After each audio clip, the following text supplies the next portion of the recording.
YTN 뉴스 FM 슬기로운 라디오 생활. 안녕하세요. 아나운서 변지우입니다. 최영진 아나운서의 개인적인 사정으로 오늘 하루 제가 이 시간 여러분과 함께 하겠습니다. 어제 여름 장마가 시작돼서 곳곳에 국지성 호우가 쏟아졌죠. 지금은 대부분 지역에서 소강 상태를 보이고 있습니다. 오늘은 종일 흐리고요. 낮 기온은 어제보다 오른다고 하는데요. 서울의 한낮 기온이 25도 정도로 예상됩니다. 오늘은 6월 25일입니다. 70년 전 포성 소리가 새벽부터 울려 퍼졌고 같은 민족끼리 총을 겨녀야만 했던 비극이 일어났습니다. 3년여간 계속됐던 한국전쟁으로 한반도는 폐허가 됐고 수백만 명의 사상자와 1,000만 명의 이산가족 또 전쟁 고아가 발생했습니다. 그리고 지금까지도 전쟁의 상처와 아픔은 진행 중인데요. 한국전쟁 발발 70년이 되는 오늘 수많은 사람들의 희생과 아픔을 기리고 그분들에 대해 감사와 존경의 마음을 가져봐야겠습니다. 자, 인천국제공항공사가 공항 보안 업무를 맡은 비정규직 1,902명을 직접 고용하기로 했죠. 이를 두고 인천공항 정규직 직원과 취업준비생 사이에서 역차별이란 목소리가 나오고 있습니다. 코로나19로 취업이 더 힘들어진 상황에서 허탈하다 이런 입장도 있고요. 국민 생명과 직결된 보안 요원을 직접 고용해서 고용 안정을 보장해야 된다 이런 반응도 있습니다. 오늘 반찬 토론에서는 인천국제공항공사 공항 보안 업무의 직접 고용에 대해 얘기 나눠보려고 합니다. 이 사안에 대해서 어떤 의견을 갖고 있는지 여러분의 의견 궁금하군요. 짧은 문자 50원, 긴 문자 100원의 정보 용료가 있는 샵 0945, 우물정 0945번으로 문자 보내주세요. YTN 라디오 애플리케이션 채팅창도 열려 있습니다. YTN 뉴스 FM 슬기로운 라디오 생활 지금 출발합니다.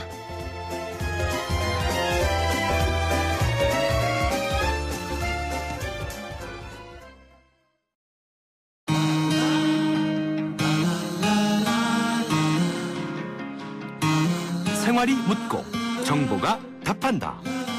YTN 뉴스 FM 슬기로운 라디오 생활. 1부는 식탁 위, SNS 등 점심시간 동료들과 얘기하게 되는 생활 속 상반된 의견에 대해서 얘기 나눠보는 시간 반찬 토론입니다. 어제 저녁이나 오늘 아침 식사하면서 또는 차 한잔 하시면서 이 얘기 한 번쯤은 나눴을 것 같은데요. 인천국제공항공사가 보안-검색 노동자 1,902명을 정규직으로 전환해서 직접 고용한다 이런 소식이 들리면서 여러 의견들이 들려오고 있습니다. 청와대 국민청원 게시판에 각각의 입장이 담긴 청원까지 올라오고 있는데요. 양극화와 비정규직 문제를 해결하기 위해 겪어야 하는 과정이다. 아니다. 이건 역시 또 하나의 역차별이다. 청취자 여러분들은 어떻게 생각하십니까? 오늘 반찬 토론에서 함께 얘기 나눠보시죠. 비정규직의 정규직화에 대한 의견도 좋고요. 본인이나 자녀들이 취업하면서 겪은 경험담도 좋습니다. 여러분의 의견으로 풍성하게 꾸며지는 반찬 토론 지금부터 문자 받을게요. 단문 50원, 장문 100원의 정보 용료가 있는 샵 0945, 우물정 0945번으로 문자 보내주세요. 또는 스마트폰 YTN 라디오 애플리케이션 채팅창으로도 참여하실 수 있습니다. 그럼 오늘도 반찬 토론 함께 얘기 나눌 분 모셔보죠. 한국인사이트 연구소 전민기 팀장 나와 있습니다. 팀장님 안녕하세요. 네, 반갑습니다. 전민기입니다. 네, 이렇게 또 만나게 된대요. 그러게요. 네. 최영진 아나운서가 하필 오늘 휴가를 갔네요. 그러니까요. 왜 그랬을까요? 저 아마 이 토론을 통해서 네. 저한테 늘 지고 있었거든요. 그게 무서워서 오늘 안 나온 것 같습니다. 피한 것이다. 저는 그렇게 봅니다. 지금 듣고 계실 것 같은데요. 다음 주에 아무쪼록 네. 편안하시길 바랍니다. 팀장님, 최근 뭐 코로나19 사태 때문에 뭐 여행을 가는 일이 참 어렵게 됐는데 비행기 최근에 탄 적 있으세요?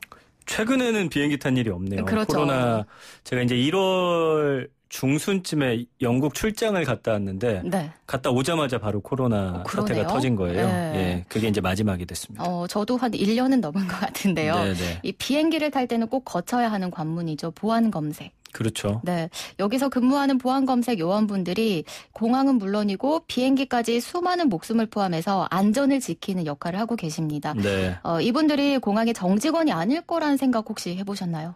전혀 못했고요. 네. 저는 늘 그분들 보면서 진짜 좋은 직장에서 일하는 약간 신의 직장 느낌으로 바라봤었는데 이번 네. 사태 보면서 저분들이 비정규직이었다라는 거에 일단은 첫 번째로 놀랐고요. 그러니까요. 예. 굉장히 좀 충격적인 일이 아니었나. 그리고 이따가 말씀드리겠지만 인천공항에서 일하는 분들 중에 비정규직이 상당히 많아요. 그래서 이 사안에 대해서 좀 할 얘기가 좀 여러 가지가 있습니다. 네, 차근차근 요목조목 네. 짚어보도록 하겠습니다. 자, 인천공항공사는 2017년 5월부터 3년이 됐네요. 비정규직 제로화를 이어오고 있습니다. 지금 얘기되고 있는 게 보안 검색 노동자를 포함해서 거의 막바지인데요. 네. 당초에 자회사로 전환 채용하기로 했다가 이제 청원 경찰로 직종을 바꿔서 공항공사에서 직접 고용하기로 한 거죠. 맞아요. 그러니까 이게 항공산업하고 부동산 임대업 그 업종 특성상 무기를 소지한 특수 경비원을 직고용할 수 없다라는 그런 법안이 있더라고요. 그래서 기존에도 공사가 아니라 자회사 정규직으로 우선 채용할 예정이었고 청원 경찰 신분으로 전환해서 공사에 정규직 고용하는 방향으로 잡았었고요. 그 2017년 5월에 비정규직 직원 9,700여 명 정규직으로 전환하겠다는 계획을 발표했는데 이때 이제 보안 검색 분야도 직고용으로 하겠다 하고 그 추후에 노사 협상 과정에서 보안 검색은 그 제외를 해서 비정규직으로 계속 머물고 있는 그런 상태였던 겁니다. 예. 그래서 지금 놀라운 게 인천공항 직원이 한 11,400여 명 정도인데 직고용 형태로 다니시는 분들이 한 20%밖에 안 되더라고요. 굉장히 놀랐어요. 그래서 인천공항이 간접 고용, 비정규직의 천국이다 이런 이야기가 나오고 있잖아요. 네. 예.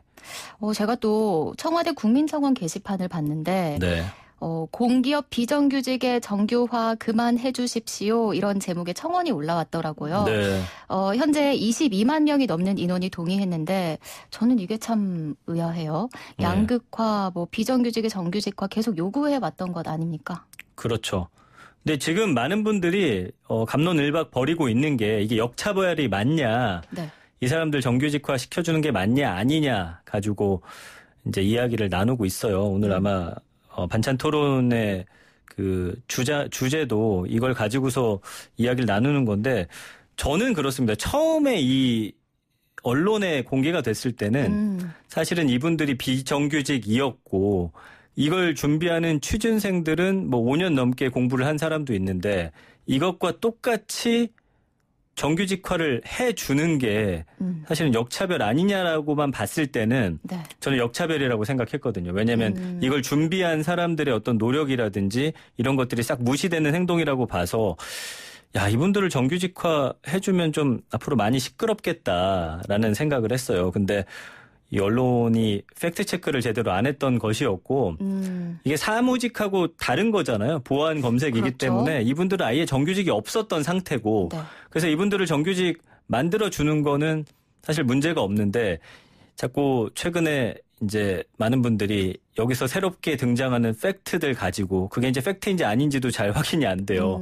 새로운 게 나올 때마다 이거 봐라 내 말이 맞지 않느냐. 이거 봐라 내 말이 네 말이 틀리다 이런 식으로 지금 싸우고 계신데 사실은 이런 팩트들을 좀 걷어내보면 제가 볼 때 여기서 큰 줄기는 그건 것 같습니다. 어쨌든 정규직을 하는 과정에서 비정규직들이 정규직화하면서 기존에 여기서 시험을 봐서 들어온 분들과 똑같은 직종일 때 이분들과 다른 어떤 시험 절차 없이 정규직으로 만들어주는 게 맞냐 아니냐. 이 사안만 놓고 볼 때는 저는 그렇게 해서는 안 된다라는 게 입장인 거예요. 왜냐하면 그렇게 해서 정규직화가 됐을 경우에는 이게 또 그 안에서 나뉩니다. 정규직 시험 봐서 들어온 분들, 비정규직이었다가 이런 정책에 따라서 정규직이 전환된 사람들 결국에는 첨예하게 갈등을 빚을 수밖에 없기 때문에 여기에 대해서는 좀 더 세심한 정책이 필요하다라는 게 이제 저의 입장이거든요. 우리 변지유 아나운서는 어떤 생각 갖고 계신지 모르겠지만. 저도 처음에 언론에서 보도가 됐을 때는 너무 정규직화를 한꺼번에 많이 한다는 생각에 그리고 기존의 정규직보다도 더 많은 숫자가 정규직화가 되는 거잖아요. 네네. 그러면 기존에 일하던 분들은 좀 위협적일 수 있겠다. 그런 생각도 들었고 좀 박탈감도 심할 것 같다는 생각이 들었어요.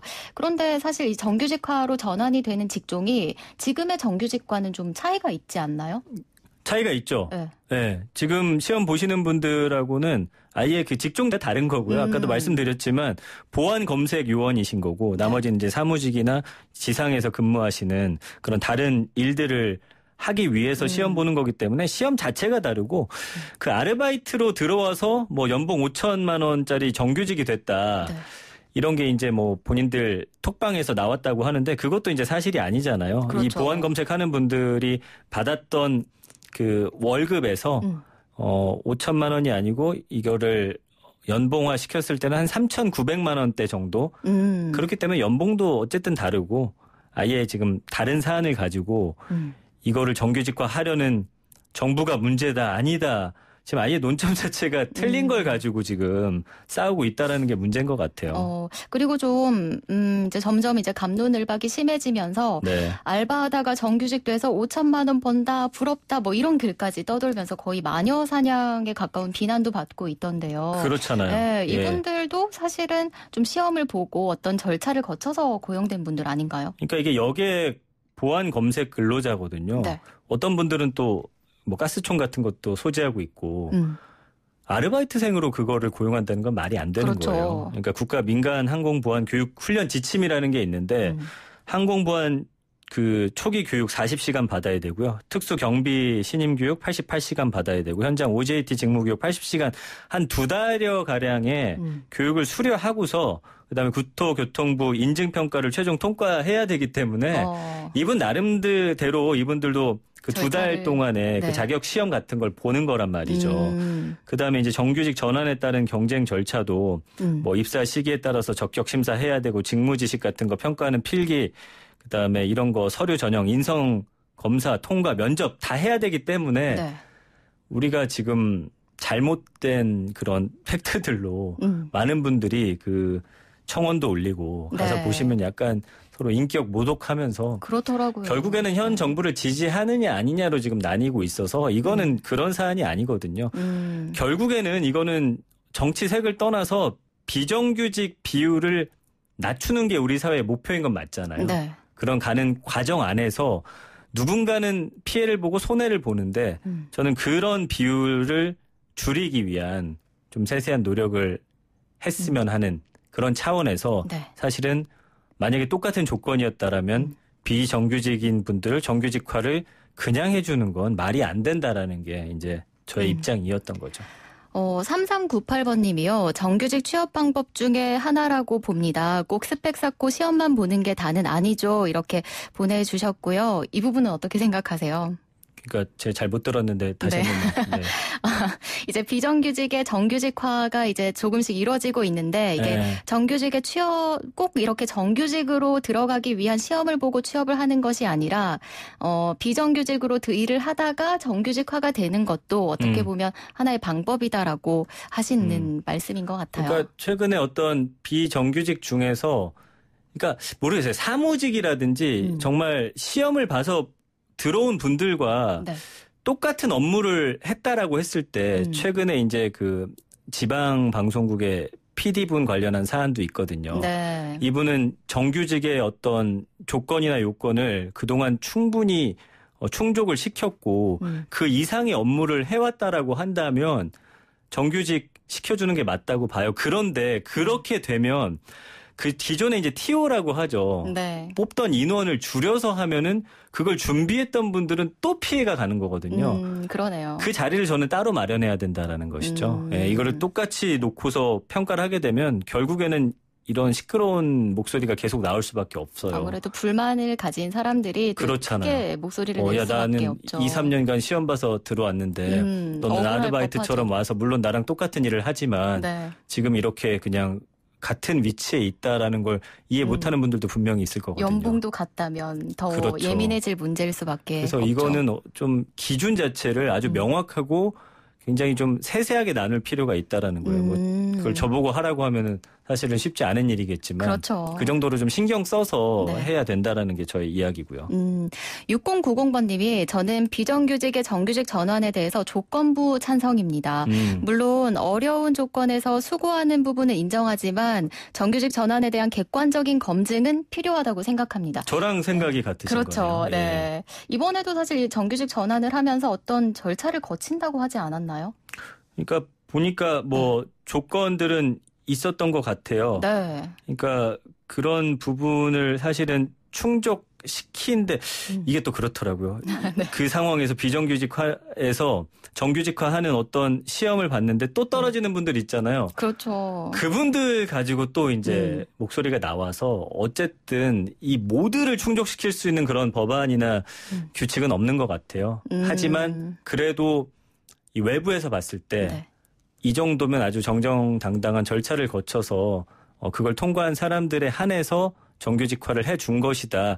그렇게 납득이 갈 만한 조건은 명확하게 마련을 해둬야 나중에 이제 욕먹을 일이 줄지겠죠. 네. 그리고 그거를 본인 스스로도 통과됐을 때 나는 이런 기준을 충족한 사람이야라는 그런 당당할 수 마음이 있다. 있고요. 받아들이는 쪽에서도 그래 너는 그동안 이렇게 수고했고 지금 그 과정을 통과해서 됐으니 우리의 일원으로 받아들여 줄게 라는 게 좀 자연스럽게 흡수가 되지 않을까 싶어요.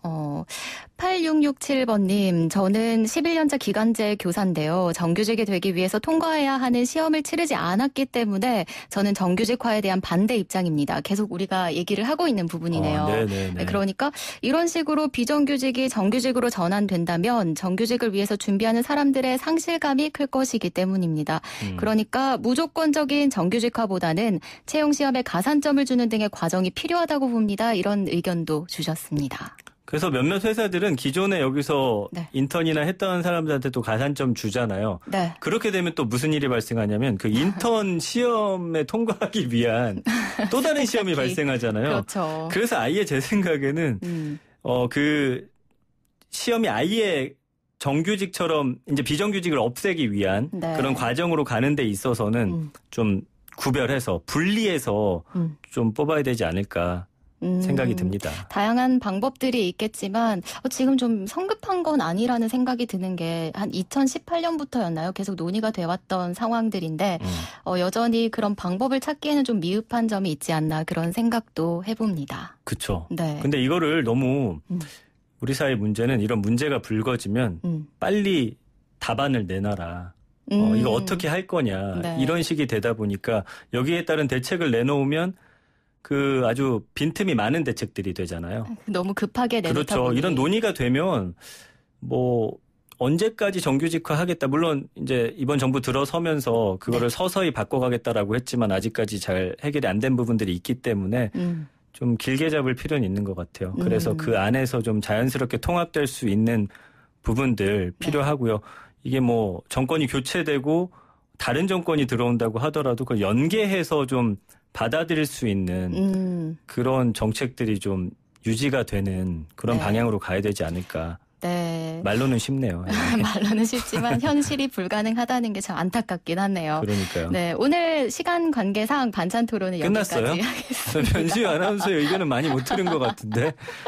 네, 팀장님의 의견이 더 소중하니까요. 그래요, 오늘 말씀 고맙습니다. 네, 오늘은 치열하지 못했지만 어쨌든 감사합니다. 네, 지금까지 한국인사이트 연구소의 전민기 팀장과 함께했습니다.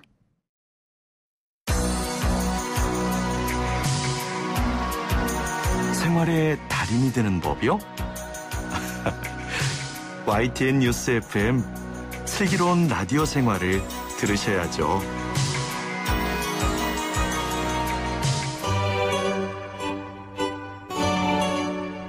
생활의 달인이 되는 손쉬운 방법. YTN 뉴스 FM 슬기로운 라디오 생활과 함께하는 건데요. 자, 매일 3분씩 건강한 자세의 달인이 되는 시간입니다. 리씨 선생님 안녕하세요. 나마스테. 이렇게 해맑게 인사를 또 해주시네요. 네, 저희가 오며 가며 인사만 드렸었는데 그러니까요. 이렇게 방송을 또 같이 하게 되니 좋습니다. 네, 아니 맨날 최영신 아나운서랑 같이 하다가 이렇게 아리따운 아나운서님과 같이 하니까 너무 좋네요. 칙칙했나요? 네, 평소에? 너무 칙칙했는데. 네, 좋습니다. 자, 오늘은 어떤 자세를 배워볼까요? 오늘은요, 제가 우리 청취자분들을 위해서 허벅지 스트레칭 자세를 준비해봤습니다. 네. 허벅지 근육 중에서도 이 허벅지 앞쪽 부분을 보면요, 대퇴직근이란 근육이 있거든요. 대퇴직근이요? 네, 대퇴직근이란 근육이 있는데요. 이 근육은 골반을 앞쪽에서 지지를 해줘서 무릎을 펴주는 역할을 합니다. 그런데 아마 장시간 앉아서 일하시는 분들은요, 이 대퇴직근 대퇴직근이 굉장히 단축돼서 짧아져 있을 거예요. 네. 그럼 계단을 오르락내리락 할 때 무릎 통증이 느껴질 수 있습니다. 그래서 오늘은 짧아진 대퇴직근을 길게 늘리는 스트레칭 자세를 해볼 겁니다. 직장인분들이 듣고 계시다면 귀를 쫑긋 세워주시면 좋을 것 같아요. 맞습니다. 이 무릎 통증 있는 분들 요즘 젊은 분들 중에서도 참 많은 것 같은데 이 스트레칭이 많이 도움이 될 것 같습니다. 네, 오늘 또 대퇴직근이 골반을 앞쪽에서 지지해준다고 말씀드렸잖아요. 네. 그래서 무릎 통증뿐만 아니라 허리 통증이 있는 분들에게도 좋거든요. 그래서 이제 무릎 통증, 허리 통증 평소에 느끼셨다면 이 동작 따라해 보시면 좋겠습니다. 네. 그럼 한번 바로 배워볼까요? 네. 먼저 서서 한번 진행을 해볼게요. 네. 벽이나 의자 뒤에 서서 이 한 손으로 벽이나 의자를 잡아볼게요. 왜냐하면 이 한쪽 다리를 들 거거든요. 그럼 무게중심을 잡기가 힘드니까 벽이나 의자를 짚고 한번 서볼게요. 그 상태에서 한쪽 다리를 들어서 다리 뒤쪽으로 보내서 오른손으로 오른다리 발목을 잡아줘 볼게요. 네, 그래서 나의 오른 무릎이 바닥을 향할 수 있도록. 네, 그리고 조금 더 무릎을 뒤쪽으로 보내면서 나의 발목을 더 가지고 와서 엉덩이에 발 뒤꿈치가 닿을 수 있게. 그러면 허벅지 앞쪽이 좀 늘어나겠죠? 네, 좀 많이 당기는 분들도 있을 것 같아요. 네, 여기서 중요한 거는 허리가 너무 젖혀지면 안 됩니다. 허리는 최대한 일직선상으로 수평으로 쭉 세운 상태에서 나의 무릎을 조금씩 뒤로 보내면서 나의 오른발 뒤꿈치가 오른 엉덩이에 가까워질 수 있게 바짝 당겨보면 됩니다. 네, 이 상태로 10초간 호흡 유지하시고요. 다시 다리 바닥에 내려두시면서 제자리로 돌아오시면 되고요. 이렇게 왼쪽 오른쪽 번갈아서 5세트 이어가시면 됩니다. 허벅지가 참 뻐근하셨던 분들은 하고 나면 시원함이 느껴질 것 같아요. 네, 이게 또 특히 허벅지 앞쪽에 위치한 이 대퇴직근을 늘리는 거니까요. 네. 앞쪽이 좀 시원해지실 거예요. 네. 그래서 긴장된 이 근육들을 이 동작 통해서 풀어주시면 무릎 통증까지 사라지는, 무릎이 한결 편안해지는 걸 느껴보실 수 있을 겁니다. 오른쪽 왼쪽 번갈아 가면서 몇 세트 정도 하면 좋나요? 네, 오른쪽 왼쪽을 1회로 이렇게 한 세트로 총 5세트 정도 이어가시면 3분이 금방 지나가 있을 거예요. 네. 이 무릎 통증과 허리 통증에 좋은 동작인데요. 지금 듣고 계신 분들도 따라 해보시면 좋을 것 같습니다. 자, 3분 요가 리씨 선생님과 함께했습니다. 오늘 말씀 감사합니다. 나마스테.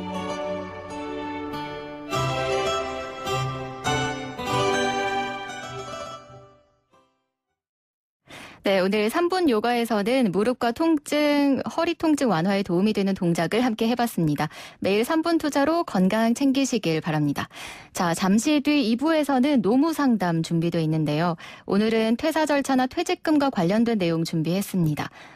퇴사할 때 알아야 할 내용이 궁금하신 분들은 FM 94.5MHz 고정해 주시고요. 귀 기울여 주시길 바랄게요. 퇴사 절차나 퇴직금에 대해서 궁금한 점이 있거나 그 밖에 다양한 노무 관련 상담 필요한 분들은 단문 50원, 장문 100원의 유료 문자 샵 0945, 우물정 0945번으로 문자 보내주시고요. YTN 라디오 애플리케이션 채팅창에서도 의견 받고 있습니다. 퇴직과 관련된 내용 2부에서 자세히 풀어드립니다.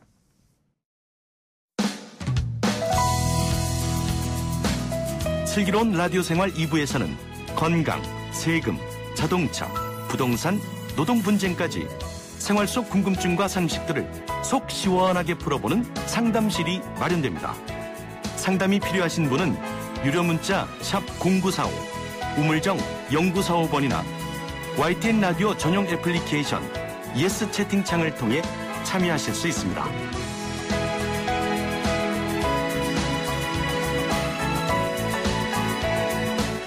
슬기로운 라디오 생활 2부는 매일 각 분야 전문가들과 함께 생활 속 다양한 궁금증을 해결해봅니다.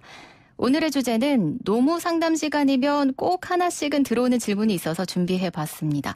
퇴사 절차나 퇴직금과 관련된 질문인데요. 사업주도 노동자도 모두 퇴사할 때 알아둬야 할 내용들 오늘 자세히 알아보죠. 오늘의 주제가 아니더라도 노무와 관련된 궁금한 점들 뭐든 좋습니다. 단문 50원, 장문 100원의 정보 이용료가 있는 문자 메시지로 질문 보내주세요. 또 스마트폰 이용하시는 분들은 YTN 라디오 애플리케이션을 이용하시면 보이는 라디오와 실시간 댓글 참여까지 하실 수 있습니다. 또 유튜브로도 생방송 되고 있는데요. YTN 라디오 보이는 라디오 검색하셔서 문자 남겨주시길 바랄게요. 자, 그럼 오늘 함께 말씀 나눌 분 모셔보죠. 소나무 노동법률사무소의 김효신 노무사 나오셨습니다. 안녕하세요. 네, 반갑습니다. 네, 반갑습니다. 네. 이 노무 관련된 방송을 늘 듣기만 하다가 이렇게 진행을 하게 되니까 뭐 궁금하기도 한데 또 하필 오늘 퇴직금과 관련된 내용을 해서 제가 입사한 지 얼마 안 됐거든요. 지금 1년 안 되셨어요? 네, 몇 개월도 차이 안 됐습니다. 네, 아직 그러면 좀 관심이 덜 하시겠네요. 네. 그런데 제가 여태까지 뭐 회사를 많이 옮겨 다니다 보니 이 퇴직금을 받은 경우도 있고 받지 못한 경우도 있었어요. 그때 알았더라면 더 좋았겠다 뭐 그런 생각도 드는데 아무튼 오늘 이렇게 차근차근 설명을 해주시길 바랍니다. 알겠습니다. 네. 이 규모가 큰 회사 같은 경우엔 퇴사 절차나 방법이 잘 공지돼 있어서 이 매뉴얼대로 하면 되지만 소규모 기업이나 가게 같은 곳은 잘 안 돼 있는 곳이 많더라고요. 맞습니다. 실제로 어때요? 맞습니다. 뭐 중소기업 정도만 되더라도 우리 동료들 간의 관계들이 우선이 되자는 거잖아요. 인간관계가 있으니까 뭐 인수인계 절차나 이런 게 잘 거의 마무리되고 있습니다. 뭐 특별한 경우가 아니면요. 근데 일반 정말 소기업이나 아니면 가게 같은 경우에는 무단 결근이나 무단 퇴사인 경우가 많아서 우리 사장님들께서 좀 어려움을 많이 겪고 계세요. 그런 거에 있어서요. 오히려 퇴사하는 사람이 아니라 근로자가 아니라 이 사업주분들께서 어려움을 겪고 있다. 그렇죠. 왜냐하면 중소기업 같은 경우는 이제 뭐 인수인계는 아니더라도 뭐 언제 퇴사하겠다고 하면 우리 그 사업주분들이 다른 차기 인력이라고 해야 되나 그 뒤에 들어오실 인력을 뭐 채용을 하시거나 이 계획을 잡으실 수 있는데 전혀 그런 거 없이 오늘 일 잘하고 가셨다가 연락 안 되고 내일부터 안 나오시고 그런 경우들이 있거든요. 규모가 작은 경우에 그런 거죠? 그런 경우들 많이 어려움을 토로하시고 그러십니다. 그럼 노동자의 입장에서 퇴사할 때 법적으로는 한 달 전에 퇴사 의사를 밝혀야 한다고 하던데요. 정확히 이게 며칠 기준인가요? 네, 맞습니다. 거기 정확히 그냥 대략적으로 30일 전에 알려주시면 되는 거예요. 근데 더 정확하게 얘기하면 조금 더 어렵거든요. 그래서 법을 좀 말씀드리면 사실 근로기준법에서는 해고를 제한하고 있죠. 사용자의 일방적인 근로관계 종료는 해고라고 해서 엄격하게 제한하고 있습니다. 그런데 우리 근로자의 퇴사에 대해서는 제한하고 있지 않거든요. 어떤 법 규정이 없어요. 그렇기 때문에 우리가 민법으로 넘어가서 우리 근로자가 사직의 의사를 표시했을 때 과연 퇴사의 효력 발생 시기는 언젠가를 따져봐야 되는 거거든요. 그렇기 때문에 그냥 제가 근로자라고 하면 사업주나 회사는 언제 며칠 날 퇴사하도록 하겠습니다를 사직서를 내면 바로 수리가 되면 아무 탈이 없죠. 그렇죠. 근데 사직서가 수리 안 되는 경우가 있어요. 어떤 인수인계 절차가 남아 있다거나 아니면 좀 더 서로 간에 분쟁이 있어서 그런 경우에는 이제 사직의 효력 발생 시기가 어떻게 되는가 하면 그냥 수리하지 않을 경우에는 그냥 해지 통보를 한 당기 후 1기가 지나야 되거든요. 당기 후 1기요? 저 처음 들어보는 말인데 이건 그렇습니다. 그래서 이게 30일이 아니고 당기 후 1기가 어떤가요? 법적으로 엄격하게 퇴사의 효력 발생 시기는 이런 겁니다. 예를 들어서 월급제 근로자라고 하고 월급 계산 기간이 1일부터 말일이에요. 근데 3월 15일 날 퇴사 의사를 밝혔어요. 퇴사하겠다고 하면 사용자가 수리하지 않았을 때 퇴사의 효력은 30일 뒤인 4월 14일이 아니고 3월이 지나고 1기가 지난 4월이 지난 5월 1일이 되어야지 퇴사의 효력이 발생하는 거예요. 좀 복잡하긴 합니다만 그렇죠. 바로 한 달이 아니네요. 정확하게 말하면. 결론적으로는 어쨌든 퇴직금에 영향은 없겠으나 퇴직금을 받을 수 있는 시기가 늦춰질 수 있다. 그러네요. 그리고 어떤 그렇게 많지는 않습니다만은 사직서 수리하지 않은 채로 그냥 우리 퇴사를 희망하시는 분이 회사에 안 나오고 어떤 실제적인 손해가 발생했다고 하면 회사에서는 그걸 소송을 통해서 손해 발생에 대한 청구도 이루어질 수 있고요. 그래서 나올 때는 잘 아름다운 이별이 중요한 겁니다. 네. 맞습니다. 뭐든 아름다운 게 좋긴 하지만 맞습니다. 네, 이건 더 그러네요. 퇴직하는 분들은 이제 퇴직금에 대해서 생각을 하지 않을 수가 없는데 퇴직금 계산 방법도 참 다양하더라고요. 네, 맞습니다. 그 퇴직금은 사실 제도가 두 가지가 있어요. 퇴직연금이랑 퇴직금 제도. 우리가 알고 있는 3개월의 월급 가지고 계산하는 퇴직금 제도가 있고요. 퇴직연금은 어떤 거냐 하면 두 가지 경우가 있습니다. 확정급여형과 확정기여형이 있는데요. 그냥 계산 방법을 먼저 알려드리면 확정급여형은 우리 3개월 임금 총액 나누기 일수로 계산하는 방식하고 똑같아요. 이거는 차액분에 계산하면 나중에 그 더 넣어드리고 해야 되는 거거든요. 근데 퇴직 확정 기여형 DC형 퇴직연금이라 하는 경우에는 매년 임금 총액의 12분의 1만 넣어주면 되는 거예요. 그렇기 때문에 사업주 입장에서 보면 이 DC형 퇴직연금은 퇴직금 중간 정산의 효과가 어느 정도 있어요. 확정급여형이나 우리 퇴직금 제도는 어떻게 해서든 간에 우리가 입사하셨던 보다는 퇴사하셨을 때 월급이 조금 더 높잖아요. 더 많이 근속이 길면 더 많이 높아질 수 있어서. 그래서 퇴사하기 전 3개월로 계산한 퇴직금은 그만큼 많단 말입니다. 그런데 DC형 퇴직연금은 매년 12분의 1, 임금 총액 12분의 1만 넣어주면 되니까 그만큼 좀 차익이 생기기도 해요. 그래서 이 퇴직금 제도에 대해서 말로만 설명을 들으니 좀 어려운 부분이 있는데 계산법을 설명해 주시려고 판넬을 또 준비해 오셨네요. 말로만 하니까 사실 퇴직금 여러 번 소개드렸는데요. 그냥 저거 보고 한 번씩 해보는 게 사례를 가지고 해보는 게 더 중요할 것 같더라고요. 그래서 준비해 왔습니다. 설명해 주시죠.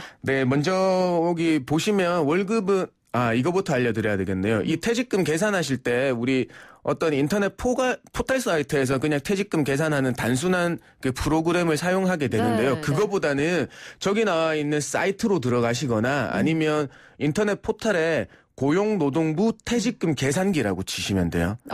그러면 저 화면으로 넘어가게 되거든요. 가장 정확히 오른편에 보면 어떻게 해야 되는지 예제까지 상세하게 잘 설명을 해놨어요. 그래서 지금은 제가 설명드리고자 하는 거는 월급 250만 원이고요. 입사일이 2013년 3월 2일이고 퇴사일이 이제 2020년 7월 11일인 분의 퇴직금을 한번 계산의 예제를 한번 보여드리려고 합니다. 지금 노무사님께서 설명해 주시는 거 더 자세히 알고 싶은 분들은 보이는 라디오를 통해서 판넬로 설명을 들으실 수 있는데 유튜브로 보셔도 되고요. 또는 YTN 라디오 앱에서 보이는 라디오를 누르시면 가능합니다. 계속 이어서 설명드리겠습니다. 그럼 먼저 퇴직금의 계산 공식이 있잖아요. 그거는 이제 알고 계셔야 되는데 먼저 말씀드리면 1일 평균 임금 곱하기 30일 곱하기 재직일수 나누기 365일. 요거를 공식을 알고 계셔야 됩니다. 공식이 또 이게 왜냐하면 계산식이에요. 이거는 왜 알려드리는가 하면 퇴직금 계산할 때 그냥 연수로 끊는 회사가 있어요. 이런 거죠. 나는 3년 6개월 7일 근무했으면 이 3년 6개월 7일분까지 다 받아야 되는 거잖아요. 퇴직금을. 그런데 연수로 쳐서 1년, 2년, 3년. 그러니까 3년분 퇴직금은 1년 근무하면 한 달 월급 정도 되니까 3개월분치만 주면 되는구나 라고 생각하시는 회사들이 있거든요. 그럼 아직. 6개월 7일은 어쩌나요? 그렇죠. 그거는 이제 체불로 발생하게 되는 거죠. 그렇기 때문에 이 1일 평균 임금 곱하기 30일 재직 일수 나누기 365일 한 근로퇴직금이 계산된다라는 걸 기억해 두시고요. 그래서 퇴직금 사이트 고용노동부 퇴직금 계산기 사이트로 가면 이제 저런 화면이 뜹니다. 여기서 중요한 거는요. 입사일자를 넣고 퇴사일자를 넣을 때 퇴사일의 다음 일자를 넣어주셔야 돼요. 왜냐하면 3개월의 임금 총액을 계산해야 되기 때문에 산정사유 발생일 전의 3개월의 임금 총액을 계산하거든요. 그렇기 때문에 퇴사일의 다음으로 넣어주시고요. 그렇게 되면 월급 어쨌든 250만 원이니까 5월 1일부터 5월 31일, 6월 1일부터 6월 30일은 한 달이니까 그냥 250만 원을 넣어주시면 되는 거잖아요. 여기서 조금 더 당황하시는 분들이 있으신데 어떤 경우인가 하면 저 기간별 일수에 따른 일할 계산, 월급의 일할 계산을 어떻게 하느냐에 대해 궁금해 하시는 분들이 있어요. 근데 정말 단순합니다. 그거는 일할 계산은 어떤 특별한 경우 정함이 없으면 월급 나누기 해당 월의 총 일수 곱하기 기간별 일수를 해주시면 돼요. 그러니까 이분은 7월 11일 날 퇴사하신다고 하셨잖아요. 그렇게 되면 7월 달을 예를 들어 말씀드리면 250만 원 나누기 31일 곱하기 11일 한 금액을 기본급에다가 입력해 주시면 되는 겁니다. 이거 한 번 들어서 안 될 것 같은데요. 네. 다시 보기로 다시 봐주시면 좋겠습니다. 네, 그래서 준비해왔습니다. 감사합니다. 네, 지금 청취자분들의 질문이 이어지고 있는데요. 네. 청취자 여러분들의 상담 지금부터 시작합니다. 네.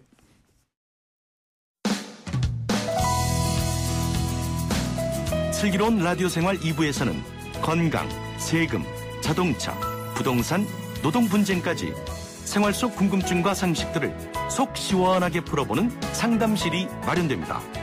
상담이 필요하신 분은 유료 문자 샵 0945, 우물정 0945번이나 YTN 라디오 전용 애플리케이션 예스 채팅창을 통해 참여하실 수 있습니다.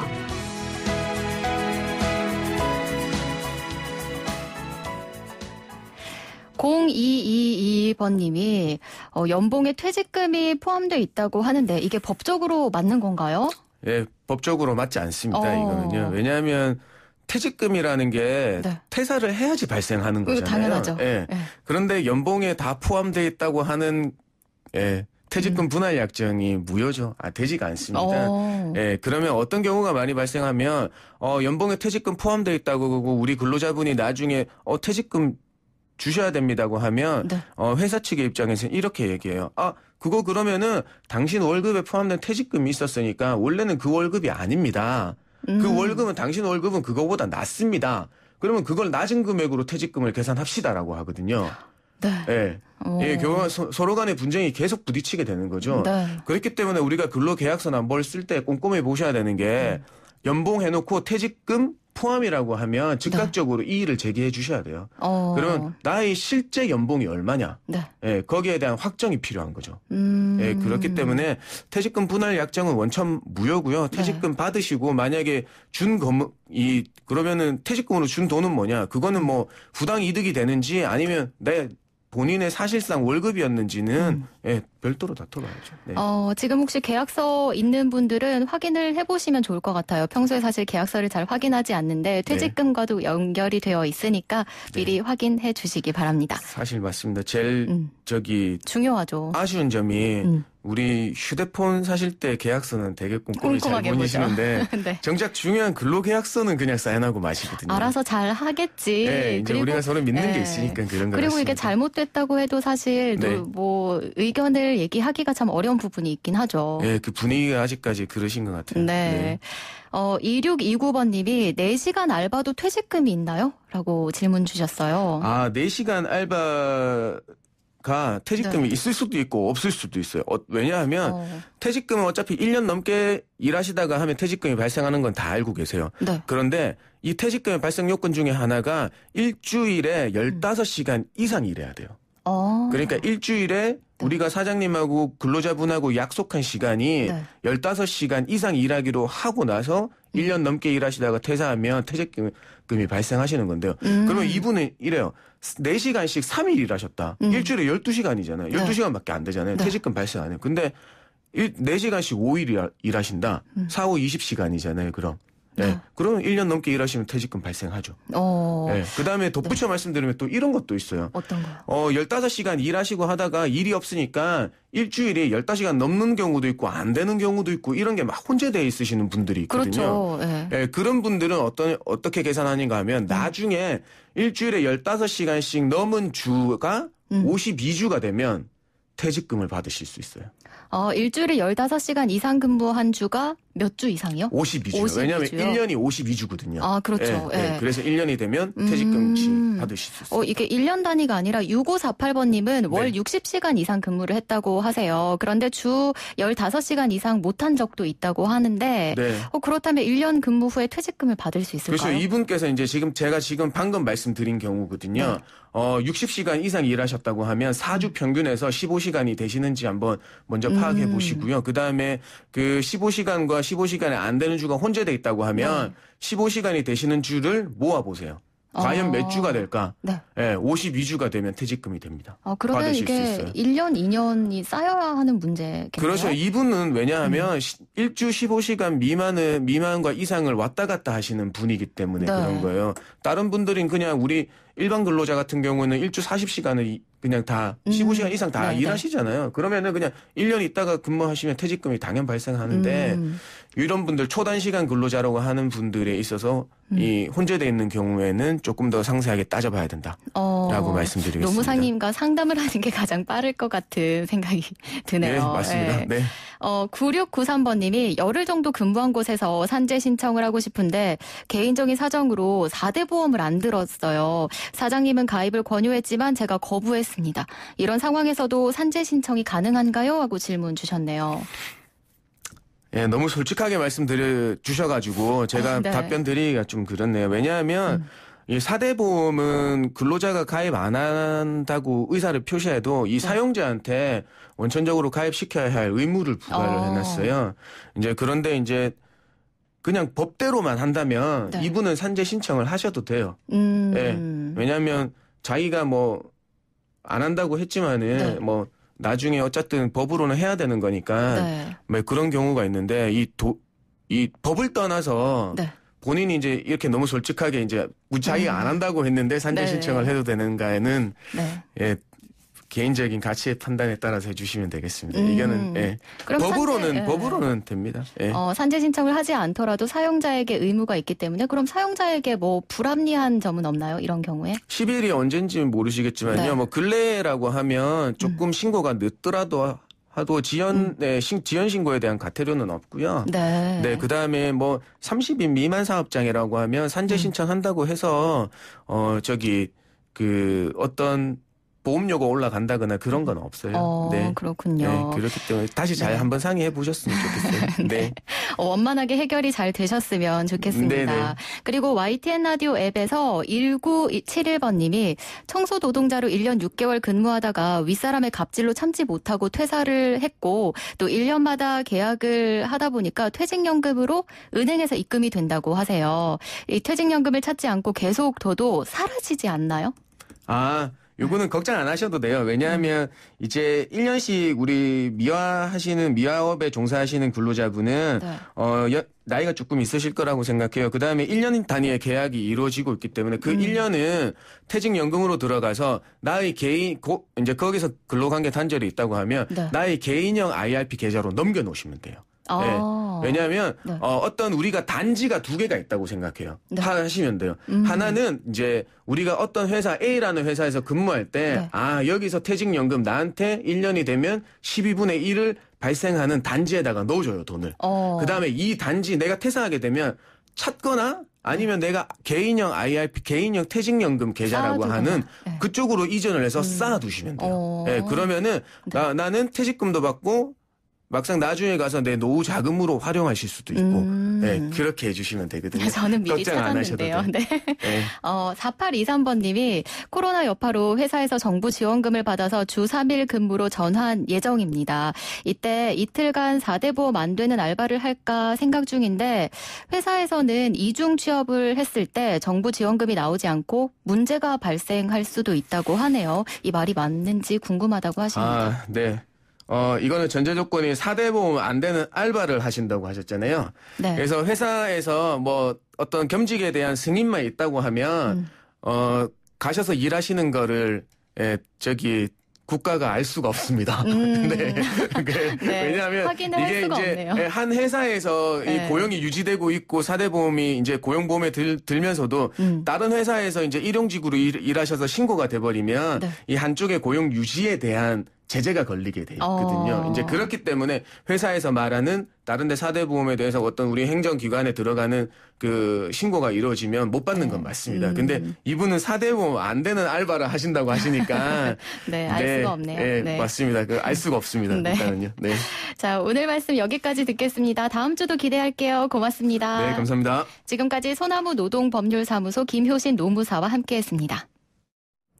YTN 뉴스 FM 슬기로운 라디오 생활 이제 마무리할 시간입니다. 지금 장마가 소강 상태를 보이고 있는데요. 날이 좀 흐리군요.